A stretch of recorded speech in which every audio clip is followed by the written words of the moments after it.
Welcome to the So Much More podcast, where we talk with people in the custom window treatment, soft home furnishings industry, and so much more. I'm your host, Ciel de Guglielmo. My guest on the podcast today is my friend Michele Williams, and we are doing our annual tradition of wrapping up the year. I sometimes can't believe how quickly it comes upon us. I'm shocked that it's ready to be released already. And we recorded this in October, and it felt like that was way ahead of time. And here we are now at the end of the year. So if you're listening to this in real time, then you are listening to it on the 29th of December, 2024, or at least shortly thereafter. And I thoroughly enjoyed going through and analyzing the year. Both Michele and I had some wonderful personal things that happened this year, as well as some great professional things. So I hope that you enjoy this tradition as much as Michele and I do. And I hope you enjoy today's podcast.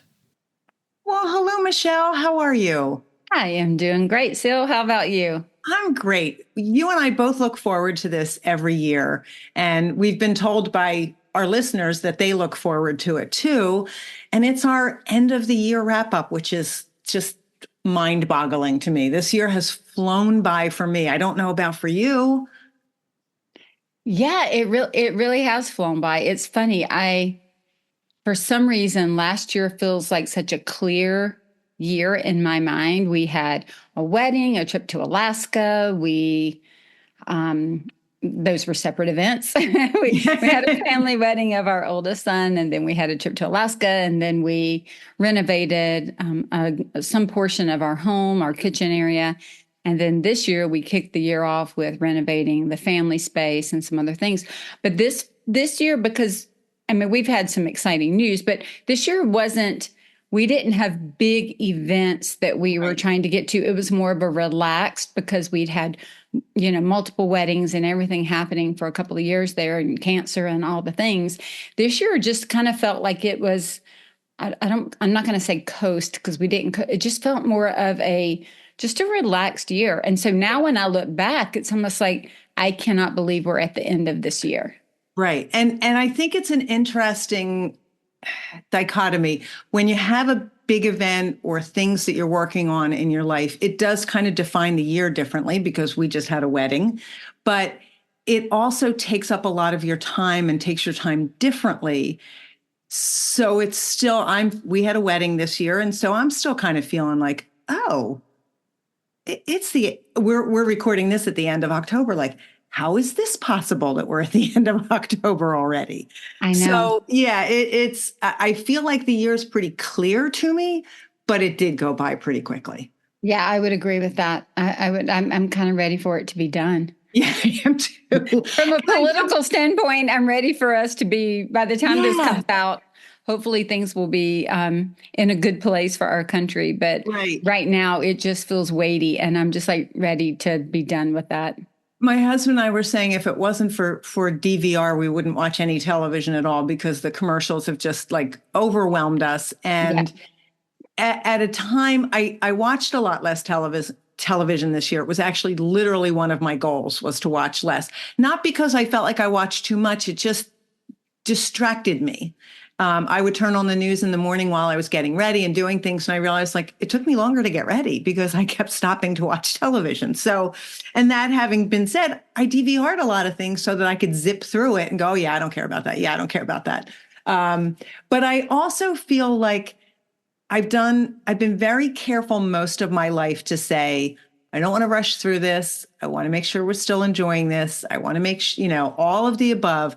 And especially in preparing for my older daughter's wedding, I had other friends who said, take the time to enjoy all of it. And we enjoyed the planning, and we enjoyed getting ready for it. My daughter and now son-in-law were just really agreeable. We had a lot of fun. We spent a lot of time together getting ready for their wedding.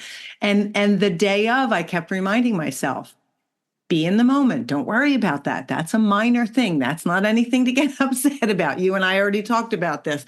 There's so many things that we could have spent our energy on. What we wanted to see was our families together and our daughter and son-in-law enjoying their first day of married life together. And we succeeded in all of those things. There were no events that were catastrophic. There were all things that we're already laughing about. And so that being in the moment, I think, was the focus of my year, was not trying to get past. But at the same time, now that it's the end of October, I'm kind of ready for this year to be done. Yeah. It's interesting that this is unscripted and we didn't write questions. And so it's very interesting that you shared that view, right? We all talk about being in the moment and being very present. I know that I said to Joel at one point, because this year didn't have any big events, it was just a year of just doing the same things every day. Mm-hmm. It started to feel stale to me. So that I said to him, it's almost like I'm waiting to live my life when I'm done with this next thing. Yes. And I said, but the truth of the matter is my life is being where I am. I was talking to a young woman yesterday who owns a little boutique where I shop in our small town. And I think she said she was 35, 36 years old. She's the owner of this little dress boutique. And she kind of shared the same sentiment. She's like, I found that I was getting up in the morning, getting dressed and for the day the same way, taking the same route to work every day. And so we started talking about, you remember my words last year were soft, kind, and curious. And we started talking about, and I told her, I said, I'm almost 60 and I'm feeling the same things. And we started just chatting about what it would mean to be curious in our day. So that, I wonder where that road goes. And instead of just driving by it every day and wondering, take the road, go see where it goes. Like, put yourself in a position to be more curious, even in our day-to-day. What would it be like if I change my morning process just a little bit? What might it be like if I gave into that interest, or, I'm talking about in a healthy way. Right. Sometimes we get in these ruts. And so then our days and our work becomes so performative that it's not life-giving. It might be life-giving for somebody else because we perform the duty, but it's not also feeding a part of us. So that's really been on my mind a lot this year, especially in the last couple of months. Joel and I, we have exciting news now that all the weddings are done. We have, by the time we air this, we will have our first grandson. As you said, we are right now at the end of October, and he's due within the next few weeks. I know. I'm so excited. Congratulations. We are stinking happy. I just over the moon to be a grandmother and to watch my son and his wife become parents. Like there are no words for it. Like, if we were filming this in December, I'd probably be bubbling, just overwhelmed in tears right now. Yeah. And I can let myself go there, but I'm super excited about that. And we actually have another grandchild coming in April from our other son and his wife that just got married last year. Mm-hmm. We don't know the sex of that child at the time of our taping. We find out this weekend. But that's going to shift our life next year. So my husband and I have started talking about, they both live about, I'm going to just say on average, 40 minutes from us, one to the east and one to the west.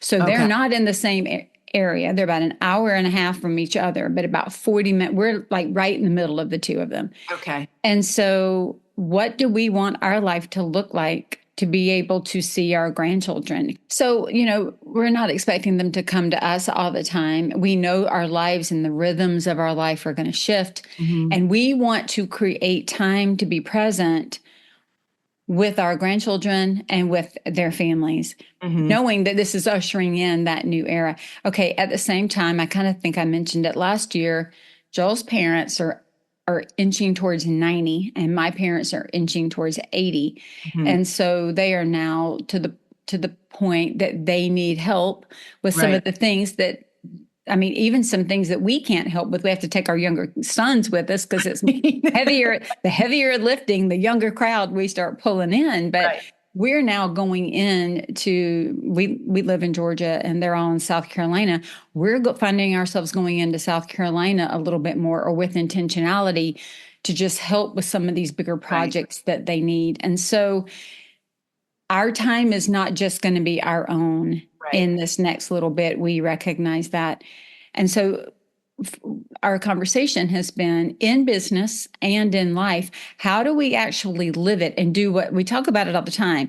But it's almost like when you're pushed against something, like, all right, now I'm really going to find out what is most important that I do. What is it that I do best? Like, I am narrowing my offerings next year down to, how do I serve the masses with what I need to serve them with? And how do I serve like kind of that narrow group of individuals that I'm going to work with one-to-one, right? Because I can't do it all. So how do I lay that out so that I am doing the best of what I do for those people?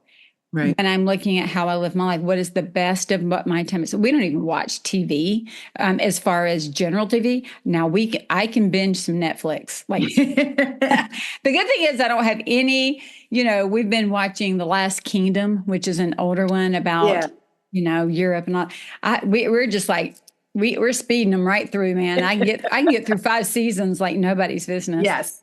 But we don't even go sit down until 7:30 at night. But we go to bed a little after 9. So we're watching 2. That's about the max. Right. That's about the max. Then we're back to sleep on the 45 sofa. minutes and you're just zooming it, right?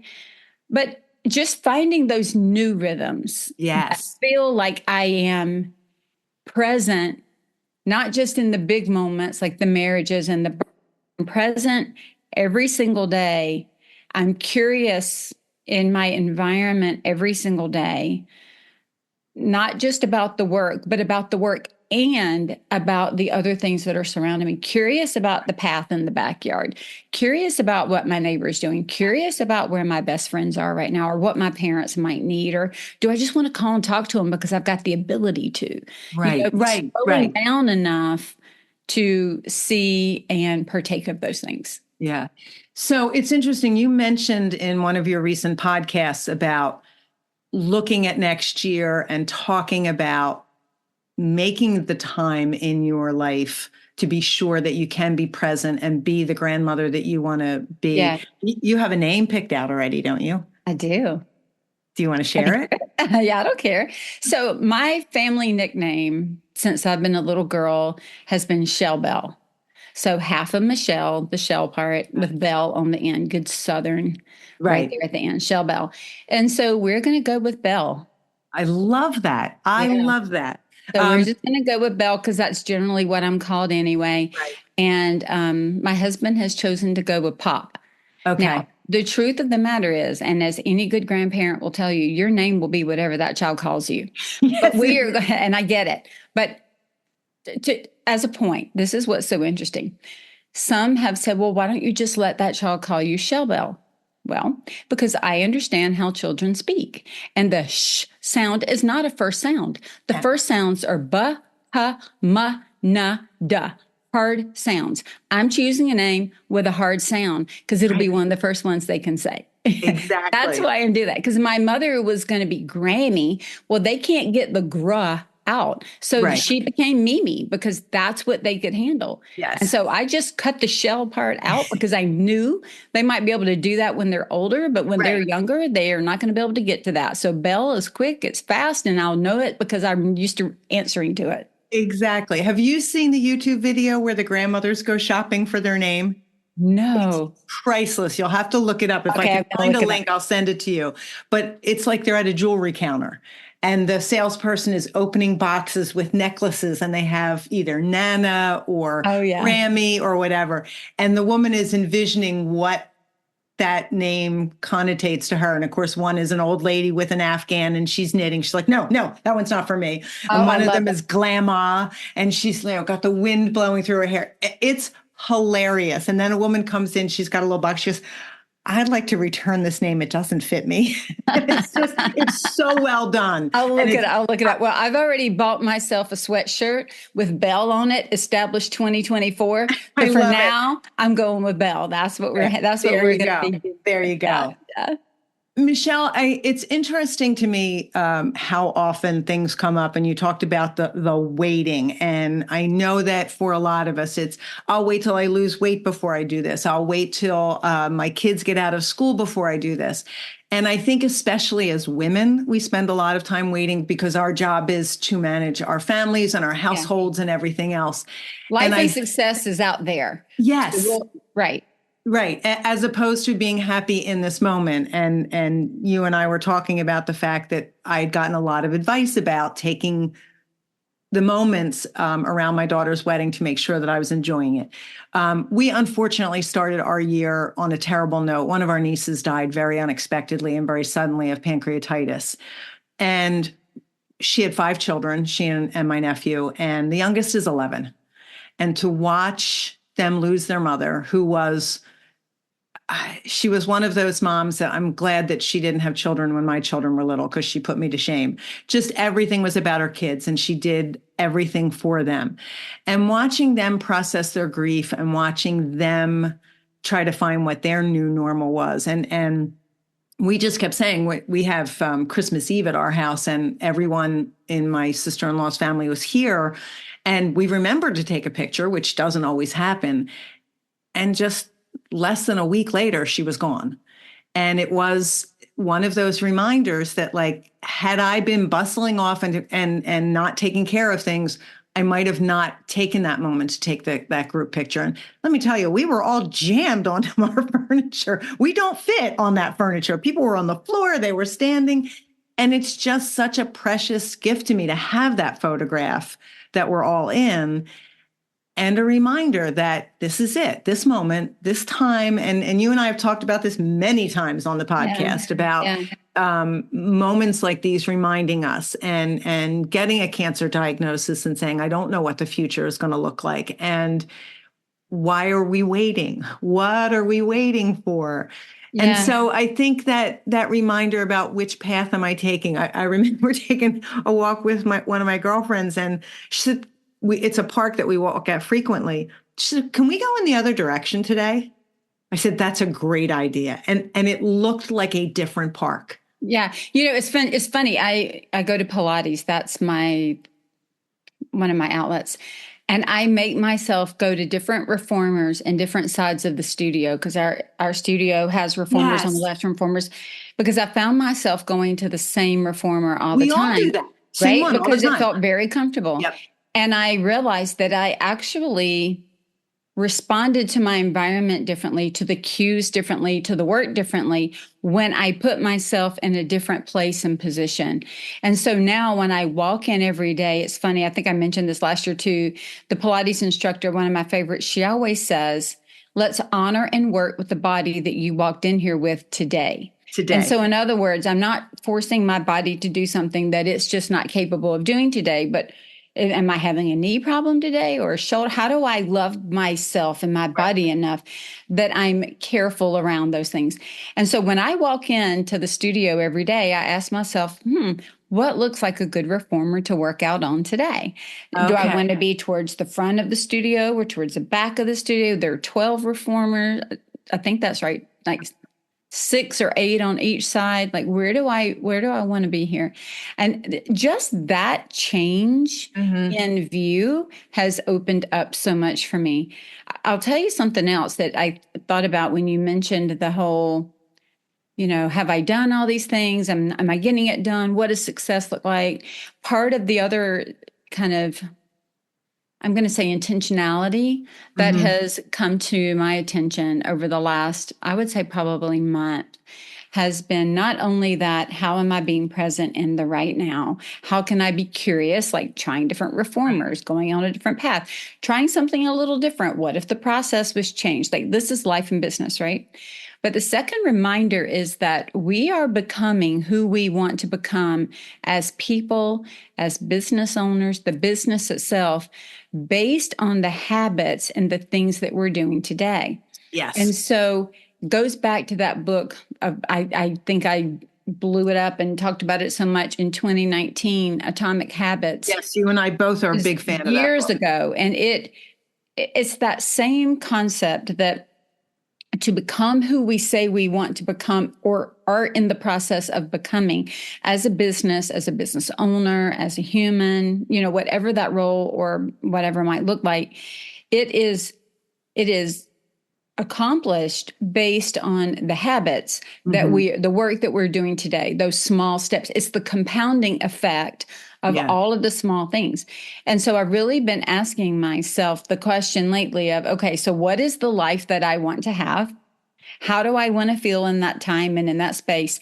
And what are the habits and the things that I should be doing today that will allow me to do that? I'll give it to you another way.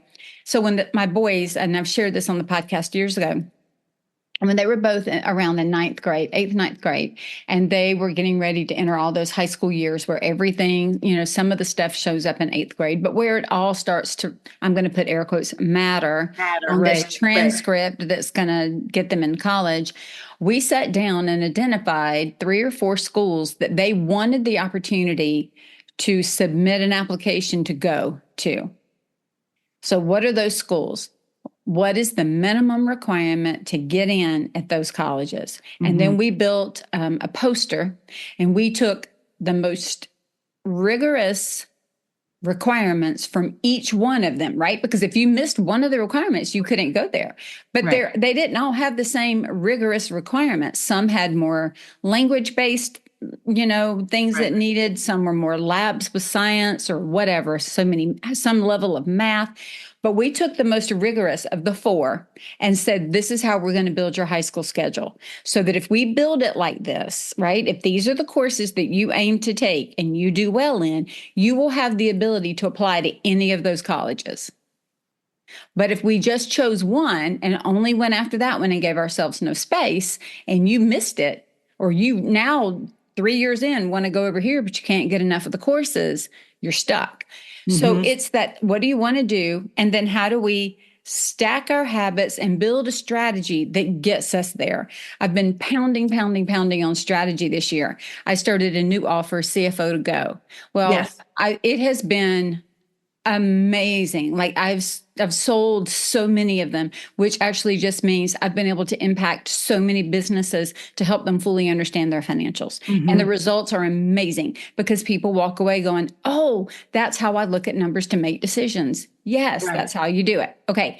But what's been, I would say, kind of astounding to me is I bet you out of all the people that I've worked with, maybe one had a strategic plan. Maybe one.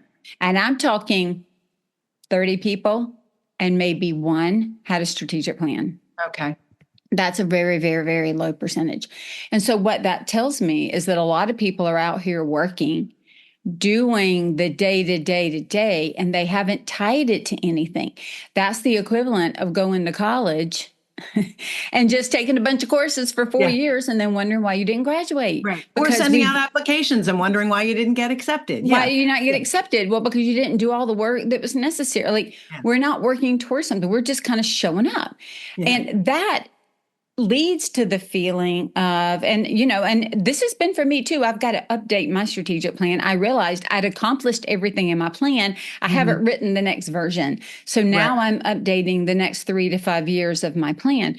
But if people are coming to me or even just staying in their own business with no plan, think about this. If we have no plan for the future, then it's really hard to connect the importance of the day-to-day activities. So now they start to feel monotonous and like they don't matter and like I'll live later. Like all the things that I was feeling all tied back to I didn't have a goal or something that I was working towards, tying it together, stacking my habits properly to get there. So it was like I didn't even plan it in. Right. So I know that if I was having trouble like remembering the pieces and parts, other people struggled with it too. So that's what I kept seeing is we kind of have an epidemic of we're all doing our jobs. We're working, we're satisfying the client, but we don't have a guide or a path of where we want our business to go. We're just frustrated that we're not there. Right. Even though we don't know where there is. Even though we haven't defined there. Yeah. You recently did a circle time for the Curtains and Soft Furnishings Resource Library, and we talked about ending the year well, and that was part of it, the intentionality of even if you didn't set a strategic plan for this year, there's still a couple months left. And of course, by the time this airs, that those months will be gone. But that's another reminder that while we're waiting for something to happen, the time is going by. And I thought we did a really good job in that webinar of saying like, okay, well, even if you didn't start this year with a plan, it's still October and you can do something about it. You can plan how you want the rest of this year to go. And you've talked about the book, is it 12, the 12-week year? I don't know if I'm the saying 12-week year. Yeah, which I also read and thought was well done and well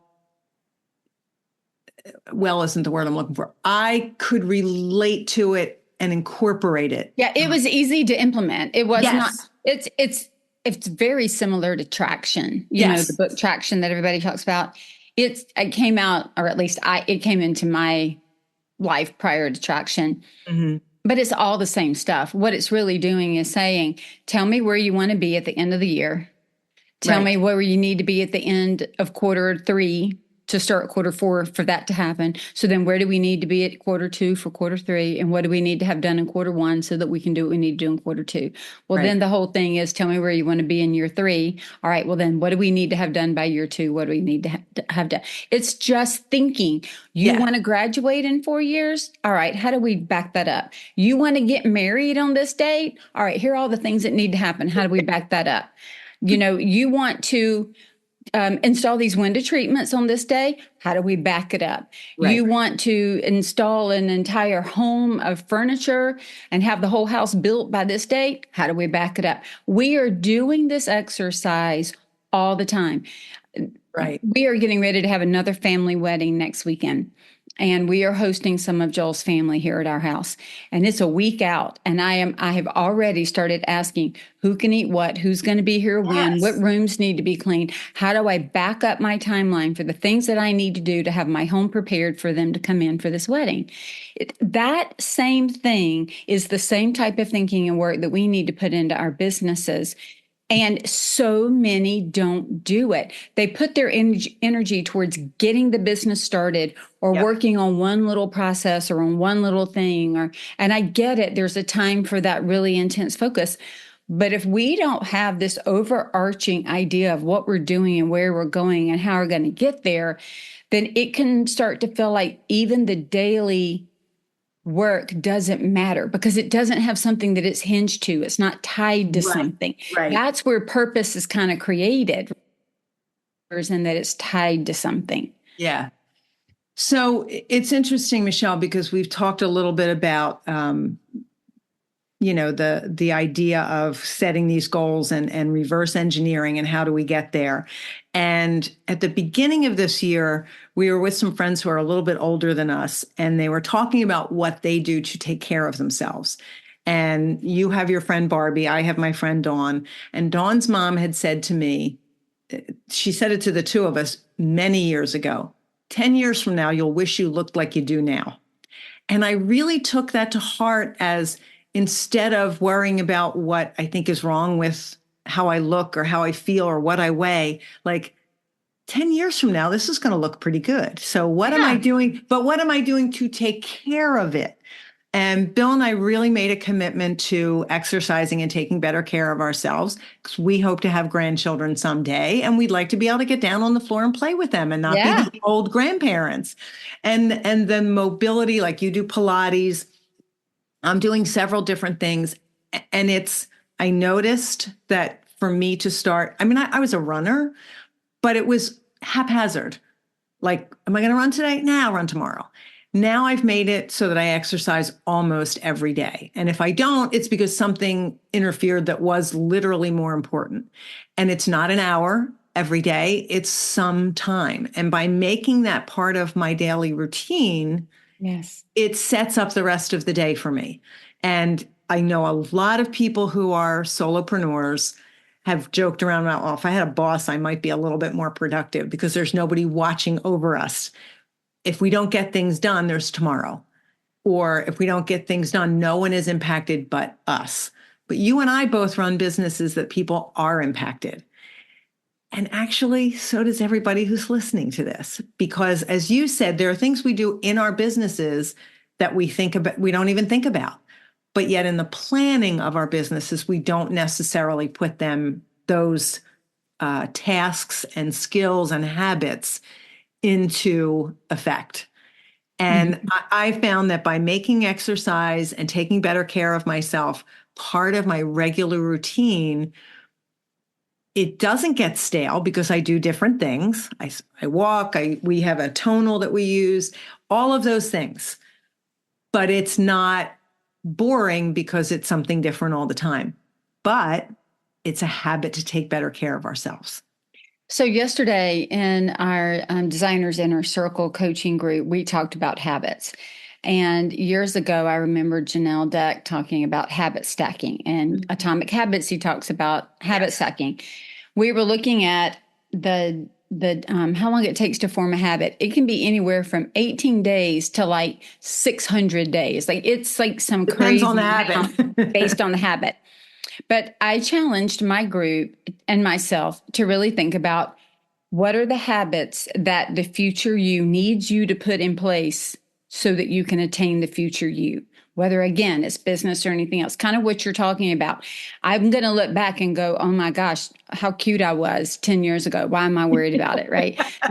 But if I want to stay close to this, what is it that I need? What habits do I need to employ for that to happen? All right. So then I challenge them, identify the habits that are necessary for you to put into practice now to become who you're trying to become. Again, as a business, as a human, whatever. Then I asked them to identify a couple of things. I asked them to see if they calendared the time to do the habit. I asked them where they could habit stack. Where could they put that habit with another habit? Like I have a medicine that I now have to take at night. Well, I've put it in the bathroom next to my toothbrush because when I brush my teeth at night, I'm going to see it and know that I need to do it. If I had it in the kitchen, I would probably forget it because my habit is not to go into my kitchen after we've cooked dinner and cleaned it up. So I'm trying to stack one habit with the second habit so that because one's already kind of grounded, how do I add it to it? So I asked him what it was, how to account for or calendar it, how to build in accountability. Yeah. Right. So until it's truly a habit, how do you build in accountability, even if it's just for yourself or with somebody else? And then I asked them what was in the way of making that habit become grounded. Oh, that was a good question, Michele. Because sometimes we know what we want to do. We know that it's something that's going to give us a payoff later, but there's something in the way of us doing it. So just identifying what are the things that could keep me from forming this habit, and then how do I clear them out of the way? How do I work around them? Because I've recognized, oh, that's it. Michele, you knew you were going to be tired at the end of the day and you didn't want to go work out. And you've already admitted that that is a delay tactic. And that is a tactic that goes against where you want to be later. So we're going to ignore that. We're going to work around that now because we recognize it. So just being really clear on, or maybe we like to work out. We've promised somebody else will work out with them. And then when that person doesn't work out, well, I'm not going to go either. No. Right. That just means I might need to choose a different workout, not the one that I was going to do with a partner. And so it's just putting yourself in the best position to be successful. And this is true. We used to do a similar analysis to this, a risk analysis when we were putting in like a new part of a project back in software. Like, okay, what could go wrong? How could it go wrong? What could stop us? How will it go right? What will be impacted? So that we knew kind of the weight, if you will, of the decisions that we were making. It's the same thing. Yeah. It's just how do we use it to our benefit? And so when you think about all these things, the things that we do to create a strategy around our life or to create habits around our life, just to keep us healthy, like you said, the personal working out, all of that feeds back into the business. And so it's been, I know we usually talk books at the end, but I've got 2 books that I'm going to tell you, I'm going to show them to you that I read at the beginning of the year. I'll just get my whole stack so I don't have to go back. These 2 I read at the beginning of this year and actually journaled my way through them. And I thought they were really informative because they encourage you to do a lot of self, like where am I, what's happening. But the first one is by Andrea Liebross. Right. and it's She Thinks Big. So it's kind of that strategy, but really I even see before you get to strategy, it's more of the visionary. Okay. How do I vision what all of this could be so that I could create the strategy and the tactical moves to make it happen? But really, really good. And then the second one that I thought was really good was Your Next 5 Moves. Ooh. By Patick Bet-David. And it is, what are the next 5 moves that you need to take to get you where you want to go? Okay. And I just thought it was good. First was the dreaming book, the She Thinks Big. Here's where I think I want to go. What are the next 5 things I need to do to get there? And so just being able to journal that and write that out has brought more clear. I'm still working on it, to be honest. I think we all are always kind of working on it. Yeah, always. Right. But it's been great to just, and maybe that's been the beauty of this year, because we didn't have some big event. Right. That I could take the time for more discovery into what do I want to do. So one of the things that I'm doing next year is I'm taking off the month of July. I think that's fabulous. You mentioned that to me. I think that's great. I have wanted to do that for years. And, Mike McAllivis has the book Clockwork out there. How do you get your business set up so that you can take a month off? Well, for the past couple of years, I've been taking 2 months off or 2 weeks off in July, back to back. And then, but what was happening was I was trying to cram everything then into the other weeks. And then on top of that, I might have something where some of my clients just didn't even show up in July because they were on vacation or people were canceling and rescheduling. And I just watched it for a couple of years. I'm like, nobody's doing a whole lot in July. Everybody's running from here to there and just in a maintenance mode. Right. There was a month to take off. That's the month to take off. Because their clients aren't even asking for nobody's asking for a whole lot in July. Right. So anyway, I've just built it into here's what I'm doing and here's how I'm doing it. And it will rejuvenate me so much for the second half of the year. So I'm a little nervous and a little scared and a little excited. I don't really have any big July plans outside of we might go to Banff for a while. Okay. But yeah, I'm going to try to take a whole month off. But I've been building for years to be able to do that. Michele, I have no doubt that you can organize your life and your business to do that. I'm trying to picture the part where you're not actually working for a whole month. I'm not envisioning that very well. You and my children and my husband, yeah. Well, I've started by doing small trips and not taking a computer. Ooh. So we went on our anniversary trip and another family wedding this past week. We left on a Wednesday and came back on a Sunday, and I did not take my computer. Now, I do have email on my phone, and I was accessible if I needed to be called, but I had a couple of days.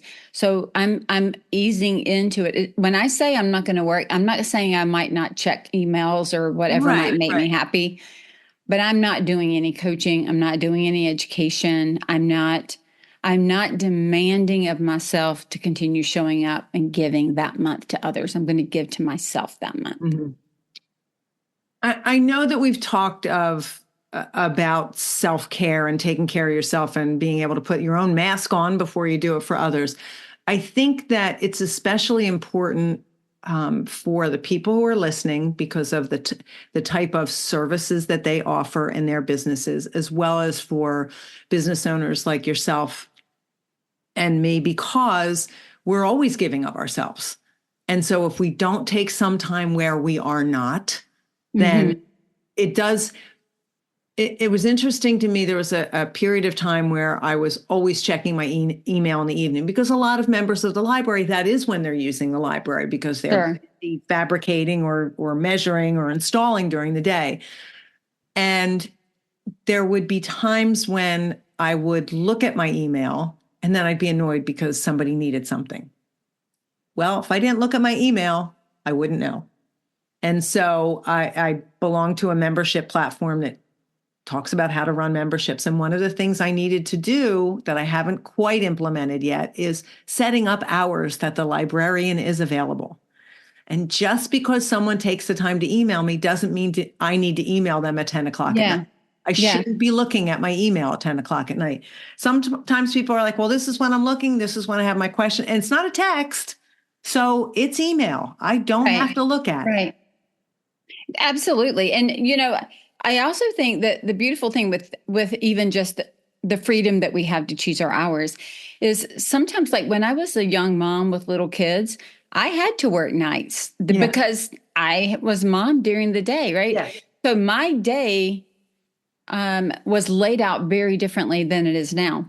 But that also meant that there were sections of my day when I wasn't working and other people were. Right. And so even now, there are sometimes, like on Mondays, Mondays are late nights for us because we do our matric Mhm. meetings after a full day of work on Monday, because for most people, it's a second job. And so we Right. don't encroach on their full Right. time business to do it. So at night, we are meeting and going through all of that. Well, I may not even finish work till 8 or 9 o'clock on a Right. Monday. And so what I've started doing is allowing myself, I've blocked off my Monday mornings to give myself ease into that Yes. day. Whereas prior to that, I would start work at 8 o'clock and work till 8 o'clock. And I was just spent. So then Tuesday, I'm tired from Monday trying to keep going through the week Right. until Friday, I crash. And so I've started adjusting. Oh, well, then I'm going to go to a Pilates class on Monday morning. I'm going to do the things that I would do Monday afternoon or late Monday after work. I'm going to do those Monday morning, have a Right. later start to my day, and do it that way. So even having the freedom to recognize that and adjust and not always do more, but to do the right things less. But if you don't have that curiosity, as you said, Susan Woodcock and I have the workroom accountability and mentoring group, and when we meet, it is on Monday evening. Same thing, 7 o'clock at night, and the last couple of meetings, I realized that that's a long day for me, and I need to start my Monday a little bit later those days. And like you said, do something I want to do, even if it's go to Target and get the things I need to fill in my Yeah. pantry or whatever it is. I don't need to be in front of my computer or at my work table that many hours in one day. And as you said, then I start Tuesday and I'm tired, so I'm not as productive on Tuesday. And so what have I gained when I've done that? Right. Nothing. Exhaustion on the Yeah. body, high cortisol levels, which I got to tell you, I'm hearing so much of that from the women that I talk to, Yeah. regardless of whether it's workroom or design, just the high cortisol levels in their bodies going all the time. And, I think that just the idea of a healthy rhythm is Mhm. exciting to me. That's what I'm looking for, is not just what do I want to put out into the world, but what is the rhythm that Yeah. is that feels joyful each day. I get that. Look, I know that life can't be perfect, and I'm not looking for that, but it also can't be go, go, go, hurry, hurry, hurry, do, Cannot. do, do. I can build a task list like nobody else. Like I can do it, but I need more than a task list. I want to only do what's most important and what makes the biggest difference, right? I Mhm. don't want to I don't want to just put busy work on my task because I feel like it needs to Right. be done. Right. And I want to give myself freedom and recognizing that things take longer. Yes. And if they don't take that time, it's because I'm rushing, rushing, rushing. I mean, this is the same thing we tell I tell my people all the time is it takes what it takes. Why are you only charging for 6 hours when it takes you 12? If Right. it truly takes you 12 hours to design or to make or to do anything, we need to be charging for the 12 hours. Right. And so when we recognize what things take, we can stretch our calendars out longer or Right. bring in help and assistance if we need to get it done faster. Right. But it's being honest about what things actually take. You talked about the books. I know we do usually talk about that at the end, but I did not read many business books this year. I was trying to learn some of the platforms that my websites are on, trying to learn my email platform a little bit better. And I did not have the bandwidth to continue to read business books. But that's a Um, lot of reading for each of those, just going through the help guides and trying to yeah. understand it. And to be And honest, reading a business book, if you don't implement it, is just a waste of time. So well, to and me, that's having a piece of tech that you don't implement is just a waste. And exactly. so I would much rather somebody spend their time actively implementing a piece of tech, so the reading and the understanding for the active implementation of what they're doing, than to read a book that you go, oh, wow, that's some great ideas, and put it on a shelf and walk away. Or close my iPad and not look at it again. Yeah. And I, as someone who loves to read, and I read a lot of novels and things this year because that's my escape and that's, my downtime. But I realized that I was not going to beat myself up about it because learning those platforms was a priority for me. And knowing that there's only so much input I can take in a day, in a week, in a month, a year, just that had to be my priority. And in the library, we finished up Donald Miller's How to Grow Your Small Business in our book club. I haven't read that one. That's an interesting book. There were some things that we were able to put into, each of us was able to put into place, since it's a little harder to implement when you are a solopreneur, but he still had some ideas for that. But the other thing that I did was I downloaded the Blinkist app. I don't know that. It summarizes books, and you can either read or listen to them. And sometimes when I'm walking, I'll listen to a Blinkist. I listened to Living the 80-20 Way by Richard Koch. And I did listen to How to Grow Your Small Business by Donald Miller, just as a refresh of some of the things. And then I'm in the process of reading Infectious Generosity by Chris Anderson. I have 11 minutes left on that one, so I have to get it done. And how does it work? I've not heard of that, but that sounds like an app that is right up my alley, because sometimes I'm like, all right, I need to remember. And look, you can see my books, all right? Yeah. If you can see, I put tabs in them. Yeah. I highlight and draw and mark up all over my books. And so, because I'm using them as a resource, right? Right. I think we mentioned a long time ago, all of my fiction I get on my Kindle, unless it's an author that I'm friends with and I get a signed copy. Right. If it's not a signed copy, I'm getting it on my Kindle. But if it's a business book, I want it in hand because I'm going to mark it up and flag it. But tell me about Blinkist. So it summarizes books. Okay. And what it's done for me is allow. Do you pay for it? Yes. Okay. There is a free trial. But I listen to it and decide whether or not it's a book I want to get more information from. And with my time being more limited this year between trying to learn these platforms and planning a wedding, I just decided that I didn't need to buy every book that was suggested for me. That could save my life and my wallet. That sounds like Cliff Notes. Yes, that's exactly what it is. It's like Cliff Notes. I love it. And there were a couple I was sort of interested in, then I listened to it and I went, no, that isn't worth my time. And then there were one or two that I was like, yes, that is a book I would like to buy. Yeah, so I bought one, I'm not going to call the name out, but I bought a book, a business book. And I thought, oh my gosh, this sounds so good. This sounds like a great process. I can't wait. I sat down at the kitchen table because I like to read in the morning before I start my day in the office. I sat down, I had my highlighters, got my little get back to school with all my sticky notes and my highlighters, and I'm good to go. And I opened the book and I look at the first chapter and I'm like, I turn to the second chapter and I'm scanning it and I'm like, yeah, nope. Third chapter. And it was like the fourth or fifth chapter. And the only way that I could apply anything that the book said was by reading the summary notes at the end of the chapter. And I was like, I don't even want to read that book. I was so irritated because I was engaged with the subject. I was engaged with the theory that was put before me, but I couldn't get through the book to find the theory. And I was like, it was just not written in a style that works for me. Right. And I thought, now I'm going to have to put that book to the side. And it's a brand new book. It's not marked up. And I don't even want to read it. It doesn't happen to me very often, but it was kind of shocking to me. And I actually gave myself permission to not finish some of the novels I started. There were a couple that were I don't even know how to say, just the family dynamics were so stressful reading them. I'm like, there's enough stress in life. I don't need to get involved in other people's family drama. I got over that years ago. Yeah. Business book as well. If I start reading it and they don't connect me and I can't get pulled in, if I get to the point where I think I've got a couple extra minutes, but I don't even care what's happening, or I don't even care where this book is going, that's my sign to not keep reading that book, to go find something else. I think in the reading category this year, I probably stopped reading more books than I have in my entire life, just because I went, yeah, this isn't really interesting to me.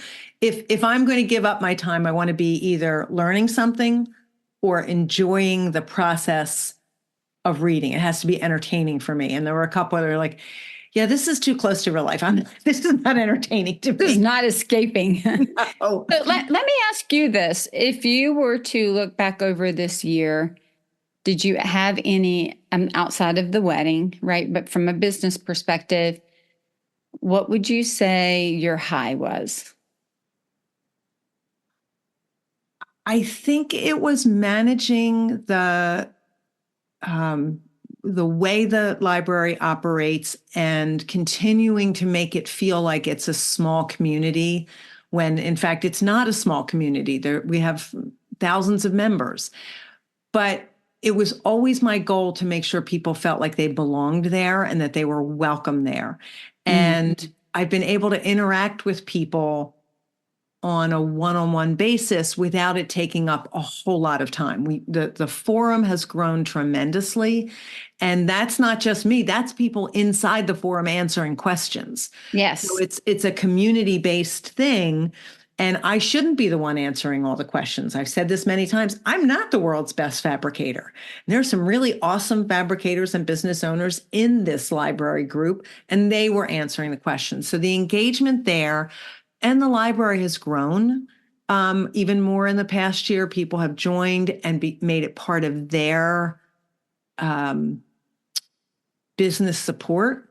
And so I think that part, it was intentional and I worked on it for a reason, but it really, I think that's what has been the highlight for me, has been growing that. How about for you? Yeah. So I think my highlight this year, I had a staff change at the end of last year, beginning of this year.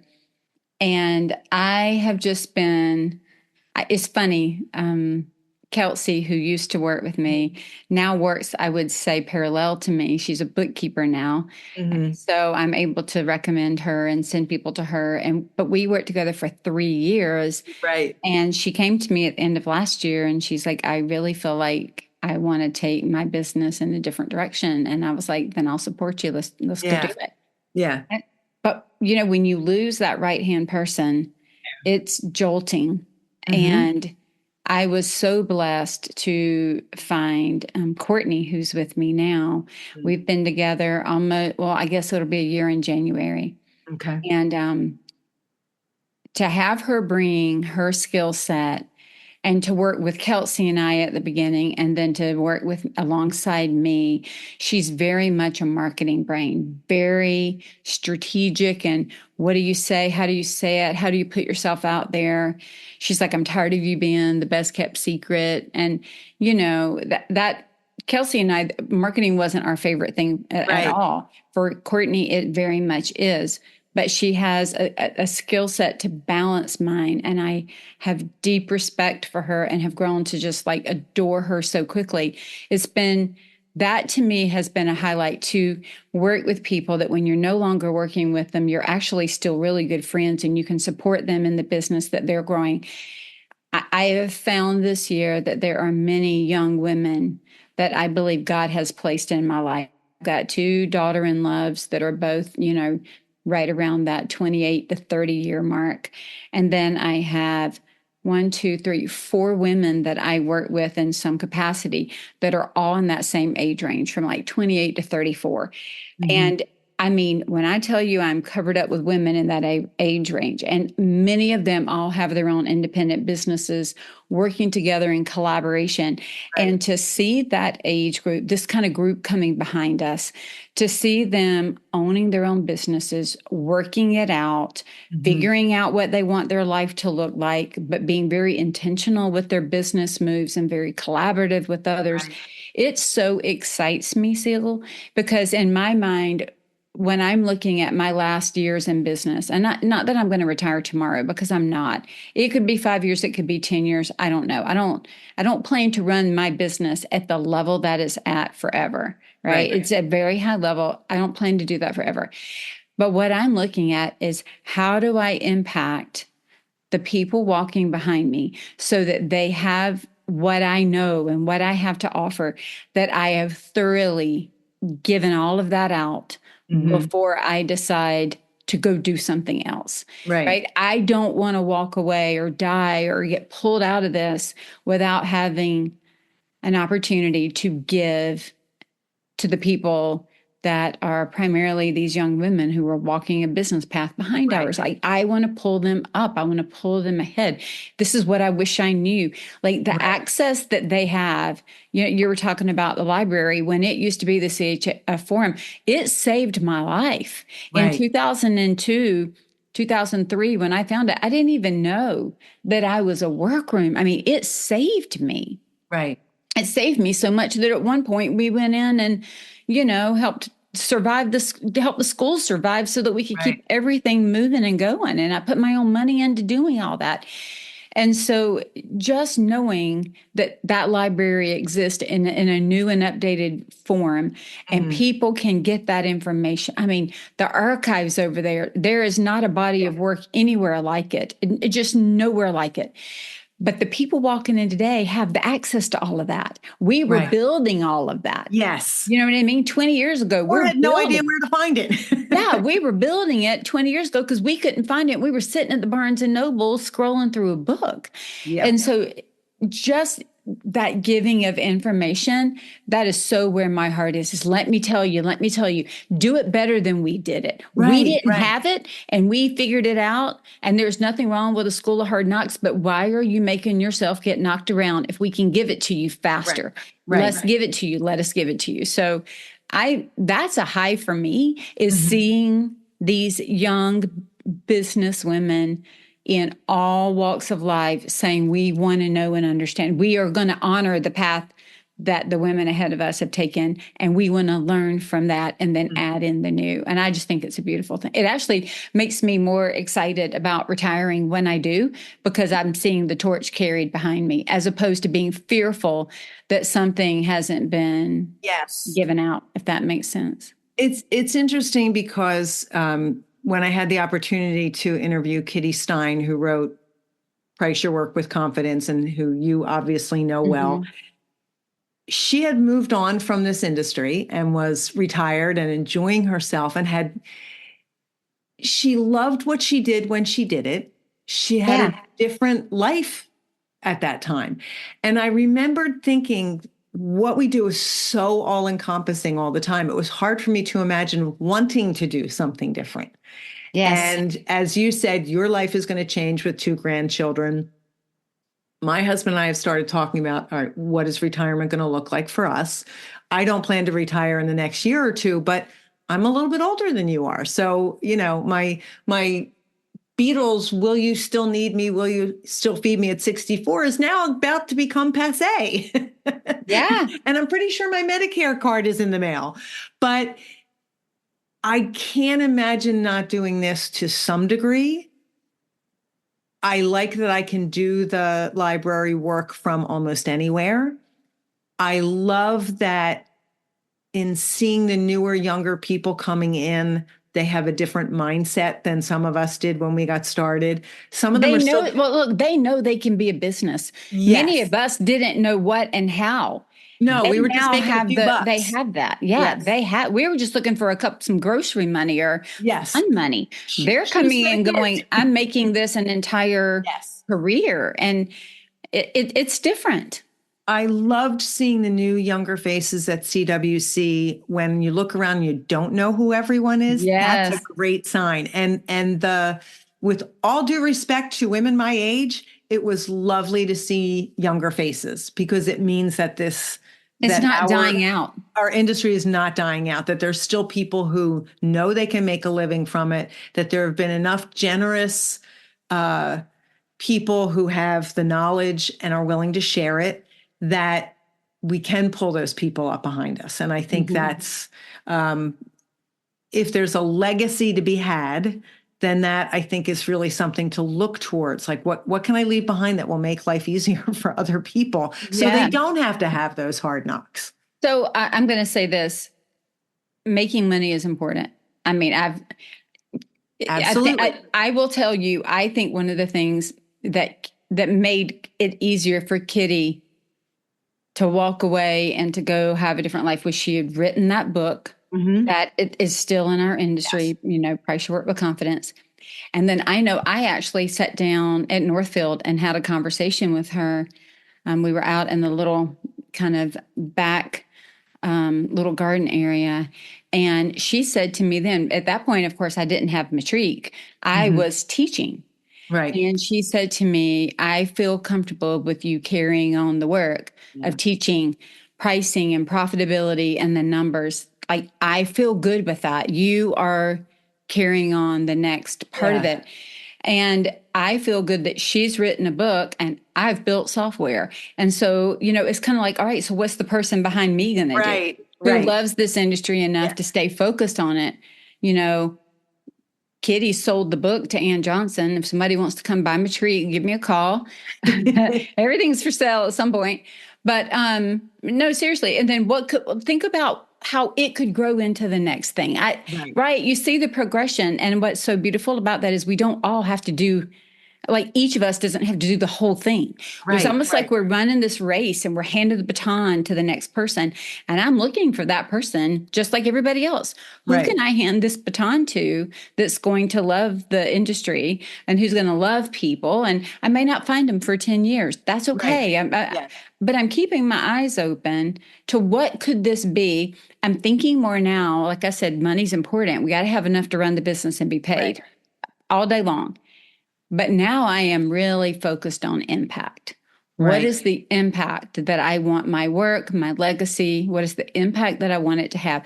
And I'm not saying I want my name in lights. That's not it. What is the impact to people who have built their own business because they took pricing without? What is the impact to the business owner who took my strategy class in January and then look what they've done with their company and how they've made? That's what I'm looking for. Some of it may never be written, and I am cool with that. Just, I want to make sure that there's that ripple effect that, I'll tell you, Addie Conti is a good one, a good example.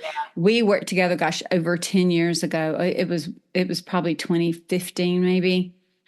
And she was a young mom with little kids and was building a business. And I said to her, one day you are going to knock it out of the park. And she is. And I said to her, we've talked about it multiple times. I was like, Addie, you've got 3 kids and this season you need to be mom and it's okay to do that. But now we have an opportunity that, look at her now. Her kids are in college and high school, and she's got a big workroom with a showroom. Like, she's killing it. But she gave herself time and worked her way through and, did it her own way. It's just a beautiful story. But even having the impact of that many years ago, giving her some permission, even not that she needed it, but it's okay to build this business in the way that you want to build it. It's okay to slow it down or speed it up or whatever it needs to do for you. So I love it. And then, when they come back and they call you at every milestone and go, here's where I am now. And we have a talk, okay, where we're going next.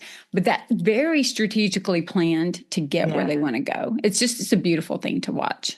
And I'm watching, as you said, people are coming into this industry knowing that they can make a business out of it, and they are being more strategic than many of us were. And knowing that the resources that you're there for them, that they can learn how to do these things. It still amazes me how far we've come in this industry from when you and I were just finding out we were workrooms. Oh, is that what I'm called? Is that what I'm called? Well, I was going to tell you a couple more books real quick. Please do. That I've read this year. So I told you about Your Next 5 Moves and She Thinks Big. This is a good book that we talked about at my strategic event in September where I host my clients. It's called The Recipe for Empowered Leadership by Doug Meyer-Cuno, 25 ingredients for creating value and empowering others. It's really great if you have people on your team and you're trying to create a leadership Well, mentality. especially those of us who started our businesses by ourselves. That's Like, right. If And it our keeps you from feeling prior like you're telling people what to do. if our prior careers didn't include that. That's right. And then this one that we did a book club on this one at the beginning of the year. It's okay to be the boss. Oh, Really interesting. good. It says the step-by-step guide to becoming the manager your employees need. This one talks about we are so fearful of micromanaging that we actually undermanage, and then we wonder what's happening. Like we don't hold people truly accountable, give them everything they need, and then hold them accountable, and then follow up when they're not doing what they're supposed to do or celebrating when they do. And Right. so his premise is we've kind of taken our hands off the wheel and wondering, we've gotten so lax, or we're so afraid of everything we're going to say or do. So we do nothing. And then it's not the culture that we want to live in. This one was interesting. It's called affirmations instead of affirmations. It's Right. what are we trying to form? So back to the habits. What are the Okay. habits that we're trying to form, not just affirm? Because sometimes when you affirm, there doesn't feel I know you're supposed to affirm something that feels like you've got a really strong connection, but that's not always what we do. And so this one is what are we actually trying to form, habits or Okay. whatever, Oh, which I thought was interesting. interesting way to look at that. And then this has probably been one of my most favorites outside of the others that I shared with you at the beginning of the year. I did this one in the middle of the year, Trust and Inspire by Stephen Okay. Covey.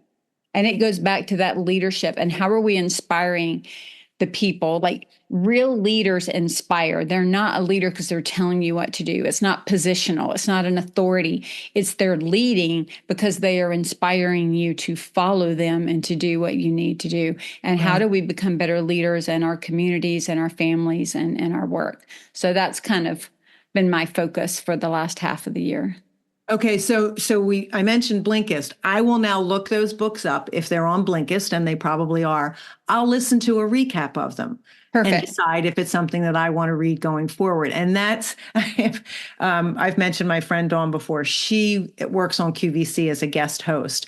And she always teases me about watching her when she's on because I always want to buy anything. I don't watch QVC. I am the ultimate consumer. When you tell me all the benefits, I feel compelled to buy things. So when my friend Michele tells me how good a book is, I feel compelled to read it. But now I'm taking that time to say, okay, but does this apply to me right now? Is this a valuable Well, use now of you're my time? compelled to listen to it on Blinkist. Yes, exactly. And that's okay because it might only take 18 minutes. And That's then I right. decide if I'm going to go ahead and read the whole book. So, I love it. I love it. I'm going to go check that out. okay. That's probably going to save me before I hit Amazon. Exactly. So I know that you have two grandchildren being born, but what are you looking forward to next year, Michele? Yeah, I am looking forward to a rhythm of ease, which Ooh, sounds I kind of like that. crazy. I'm looking forward to a rhythm of ease in our family life. How do Mhm. we see our grandchildren and support our kids who are now, of course, adults raising their own families? How do we go in and support our moms and dads in another state? But I'm looking to create that with an ease. Mhm. So, how do I work through? How do I not cram my days so full that when those things come up that I have deemed are most important, I feel like I have energy to direct them, not that I'm rolling into them exhausted from other things. So, that's one of the reasons that I've chosen to take Fridays off Right. and the month of July off. So Okay. I've built my schedule. I will be pretty heavy Monday, Tuesday, Wednesday, Thursday. But then my goal is to be able to be grandmother on Friday, right? Or after work on those other days. But grandmother on Friday, I can That help would be out and do Belle. You'll things. be Belle I'll on be Friday. Belle on Fridays. And then we'll have a month of July that I can rest and rejuvenate and maybe travel and whatever it is I want slash need to do there. So I'm looking for rhythms of rest and rhythms of ease because Okay. I think if I can build that in, I can work longer at what I love to do. Yeah. But if I don't build that in, I think I'm going to get exhausted again. And I've been exhausted and I don't want to be there. Yeah. And so I'm just currently looking for that. What is a good, healthy rhythm for this stage in my life? I'll share this with you. We normally think about it, at least the way I had thought about it. This could be a Michele problem, but I thought about you work Probably not. and then you retire. And what I'm recognizing is I've worked, retirement is right ahead. but what is the season in the middle? Right. Because I don't want to work like I've been working, but I don't want to retire. And so what is the season in the middle? So I've chosen to define this season. That's what my strategic plan, that's what my rhythm of ease is how do I define this season between now and ready to go do a completely different thing, shut the chapter. Like I don't even foresee that for a long time. My kids think I'll never shut that chapter. But I think they might be right, yeah, but we'll get there. but how do I manage it? How do I reset my own expectations for success? The question you ask everybody, how do I reset or redefine what is successful in that season? Because it's different than that high working season and it's different than a retirement season. So honestly, seeing it as a bridge season and what does that look like for me? That's what I'm trying to define. That's what I'm excited about for 25. Okay. All right. So I'm looking forward to not planning the next wedding, which even though there is a second wedding, my daughter and her fiance have already decided it's going to be 2026. So we have two full years to plan that one. And I have a little experience under my belt this time. What I'm looking forward to is I have joked a lot about my procrastination and how it affects me. I did not procrastinate on much in planning this wedding. I had a much better attitude of, you know what, we're going to run out of time. I'm going to do this now while I can. And my daughter and son-in-law were very appreciative of any help we gave them. If my husband and I thought of something, we didn't just go ahead and do it. We said, hey, what about this? And let them give us some feedback. But some things that we designed on Canva and things like that. My son-in-law did some of that himself. I did some of it. But I really beat my procrastination in these last 8 to 10 months. Look at you. I know. It only took me how many years? And I realized that I was getting all of that done and still getting most of what I needed to get done at work. But I was still allowing that procrastination to affect my work. And you and I talked about taking off Fridays a long time ago. And my daughter texted me partway through the year, how's that taking Fridays off working for you, Mom? Because it was a Friday and I was working. And I realized that I was not planning it well and I was allowing things to spill into Friday. Yes. Let me say that's the same thing that I noticed, that if I wasn't careful, Friday became an overflow day. Yes. So what I've done, so here's what I've done for next year. I've taken a step even further back so that I'm holding Thursdays as my overflow day.